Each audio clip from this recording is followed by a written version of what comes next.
৭২-এ যখন এই সংবিধানটা করা হয়, ঠিক সেই সময়টাতে এই সংবিধানের প্যাটার্নটা এমন ভাবে সাজানো হয়েছিল যাতে করে শেখ মুজিবুর রহমান তিনি স্বাচ্ছন্দ্যে তার ক্ষমতা প্রয়োগ করতে পারেন। যখন ২৪-এর অভ্যুত্থানের মধ্য দিয়ে শেখ হাসিনা পালিয়ে গেল, তারপরে অনেকে ভাবলেন যে তাদের জন্য ক্ষমতার পথ উন্মুক্ত হয়েছে, তারা এখন আর সংস্কার চান না। ১৪, ১৮ এবং ২৪-এ বারবার বাংলাদেশের গণতন্ত্রকে কফিনে করে কবরে পাঠানো হয়েছে।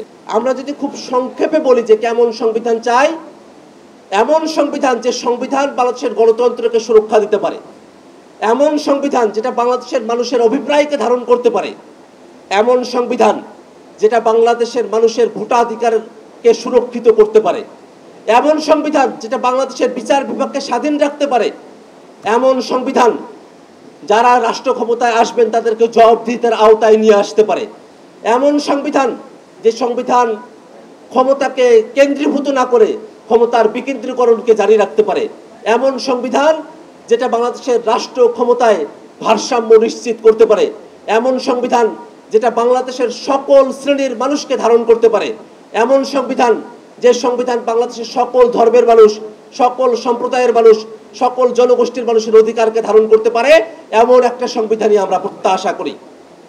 এবং এই সংবিধান আমরা যদি নতুন করে লিখতে না পারি, তাহলে পূর্বের সংবিধানে এত সব চাওয়াকে আমরা গ্যারান্টি করতে পারবো না।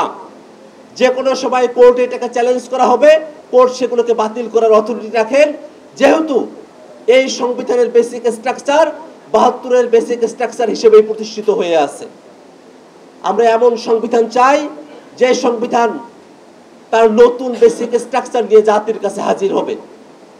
বাংলাদেশে যে একটি নতুন রাজনৈতিক জনগোষ্ঠীর আবির্ভাব হয়েছে, তাদের ধ্যান ধারণা, চিন্তা, আশা, আকাঙ্ক্ষাকে প্রতিফলন করতে পারে এমন একটা সংবিধানই আমরা প্রত্যাশা করি। ৭২-এ যখন এই সংবিধানটা করা হয়, ঠিক সেই সময়টাতে এই সংবিধানের প্যাটার্নটা এমন ভাবে সাজানো হয়েছিল যাতে করে শেখ মুজিবুর রহমান তিনি স্বাচ্ছন্দ্যে তার ক্ষমতা প্রয়োগ করতে পারেন। ব্রিটিশরা আমাদের এই উপমহাদেশে যে ক্রিমিনাল বিচার ব্যবস্থা, ফৌজদারি বিচার ব্যবস্থা প্রবর্তন করেছিল, তার যেমন লক্ষ্য ছিল এই উপমহাদেশের মানুষদেরকে নানাবিধভাবে আইনি ফাঁকফোকরের মধ্যে আবদ্ধ রেখে ব্রিটিশ শাসনকে জারি রাখা, ঠিক তেমনি ভাবে ৭২-এর সংবিধানের ভেতরগত লক্ষ্য ছিল শেখ মুজিবুর রহমান কতটা স্বাচ্ছন্দ্যে তার ক্ষমতা প্রয়োগ করতে পারেন, ক্ষমতার কন্টিনিউটি ধরে রাখতে পারেন, ক্ষমতাকে চিরস্থায়ী করতে পারেন, সেই বন্দোবস্ত প্রতিষ্ঠা করা। ঠিক সেই সংকট বাংলাদেশের এখনো পর্যন্ত কাটে নাই। এই কারণে আপনারা খেয়াল করে দেখবেন, ঐক্যমত্য কমিশনে আমরা যতগুলো বিষয় নিয়ে আলোচনা করেছি, জুলাই সনদের কপিতে দেখবেন ৮৪টা পয়েন্ট, তার ৪৩টি পয়েন্টই সরাসরি সংবিধানের সাথে সম্পর্কিত। বাংলাদেশে নতুন সংবিধান দরকার কি দরকার না, এই নিয়ে রাজনৈতিক দলগুলোর মধ্যে বিভেদ থাকলেও একটা জায়গায় ঐক্যমত্য আছে যে বিদ্যমান যে সংবিধান, সেই সংবিধানে বাংলাদেশকে চালানো সম্ভবপর নয়, জনগণের পক্ষে বাংলাদেশকে নিয়ে যাওয়া সম্ভব নয়, বাংলাদেশে গণতান্ত্রিক প্রতিষ্ঠানগুলোকে শক্তিশালী করা সম্ভব নয়, বাংলাদেশে গণতান্ত্রিক শাসন ব্যবস্থা প্রতিষ্ঠা করা সম্ভব নয়। যদি তাই হতো যে এই সংবিধানে চলে, তাহলে কি রাজনৈতিক দলগুলো সংবিধানের এতগুলো জায়গায় পরিবর্তনের ব্যাপারে একমত হতেন? সেটা কিন্তু হতেন না। ঠিক এই কারণে আমরা আমাদের সংবিধানের মধ্যে ৭০ অনুচ্ছেদ দেখি।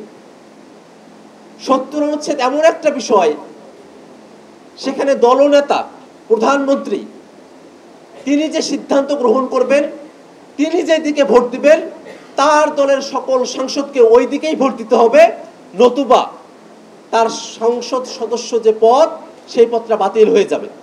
অর্থাৎ কোনো একটা আসনের মানুষেরা তারা সকলে মিলে যাকে ভোট দিয়ে সংসদ সদস্য নির্বাচিত করলেন, সেই সংসদ সদস্য তার এলাকার মানুষের পক্ষে কথা বলার ক্ষেত্রে তার আগে প্রথম শর্ত ছিল যে তার যে প্রধানমন্ত্রী তিনি আসলে কোন দিকে মতামত দেন। প্রধানমন্ত্রী যদি জনগণের পক্ষে মতামত দেন, তখনই কেবল ওই সাংসদ জনগণের পক্ষে কথা বলার অধিকার পেতেন।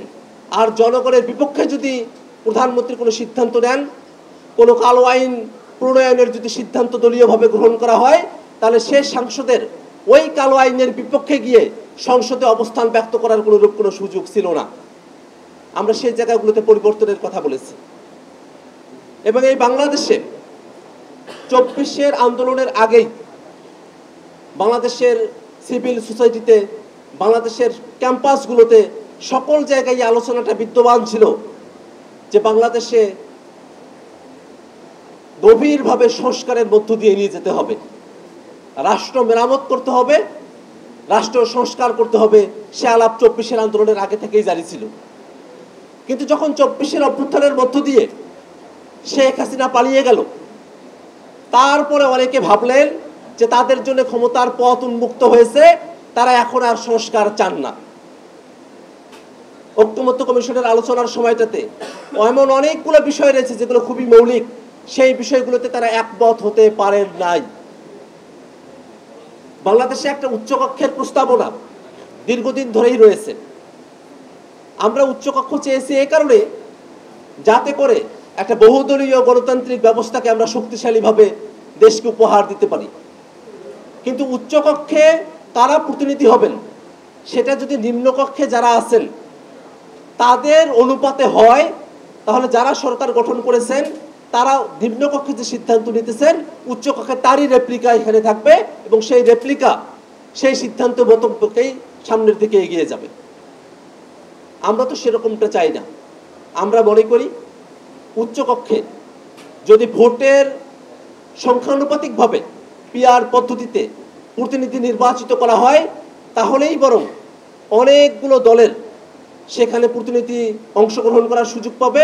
বাংলাদেশ বহুদলীয় যে গণতন্ত্রের চর্চার কথা আমরা বলি, সেই চর্চাটা বাংলাদেশে সম্মিলিত হবে। আমরা প্রাতিষ্ঠানিক কাঠামোর মধ্য দিয়েই আমাদের যত ধরনের অভিযোগ অনুযোগের জায়গাগুলো আছে, আমরা সেগুলোকে সমাধানের পথে অগ্রসর হতে পারবো। কিন্তু এখনো পর্যন্ত ঐকমত্য কমিশন সিদ্ধান্ত জানিয়ে দিয়েছে যে উচ্চকক্ষে পিআর হবে। কয়েকটি দল তারা উচ্চকক্ষে পিআরের ব্যাপারে সম্মত হতে পারছেন না। তারা মনে করেন যে উচ্চকক্ষে পিআর হলে বলে বেরোন যে সরকার দুর্বল হবে। এই যে যুক্তি দেওয়া হয়, সেই যুক্তিটা একটা খোঁড়া যুক্তি এবং সেই যুক্তিটা সত্যের অপলাপ এবং জনগণকে বোকা বানানোর যুক্তি। তা আমরা সেই জায়গাগুলো চাই না। 14, 18 এবং 24-এ বারবার বাংলাদেশের গণতন্ত্রকে কফিনে করে কবরে পাঠানো হয়েছে। আমরা সেই অবস্থার পরিবর্তন চাই। বাংলাদেশের মানুষেরা তারা ভোটাধিকার প্রয়োগ করতে চান, সেটা যেন আমাদের সংবিধানে উল্লেখ থাকে, সেরকম একটা সংবিধান আমরা চাই। একটা সংকট তৈরি হয়েছে, জুলাই সনদ, সেটাকে বাস্তবায়ন করা হবে কি হবে না।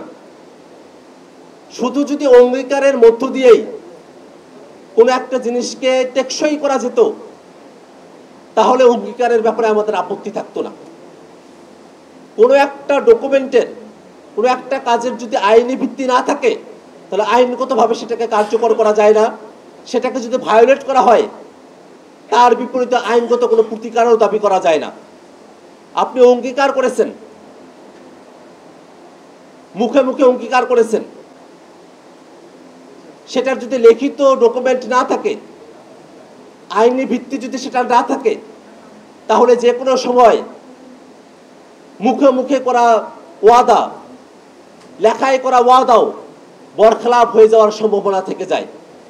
ঠিক এই কারণেই আমরা আইনি ভিত্তির কথা বলেছি। আমরা বাংলাদেশের সকল রাজনৈতিক দলকে উদাত্ত করতে আহ্বান জানাবো। গণতন্ত্রের জন্য সংগ্রাম আমাদের দীর্ঘদিনের সংগ্রাম।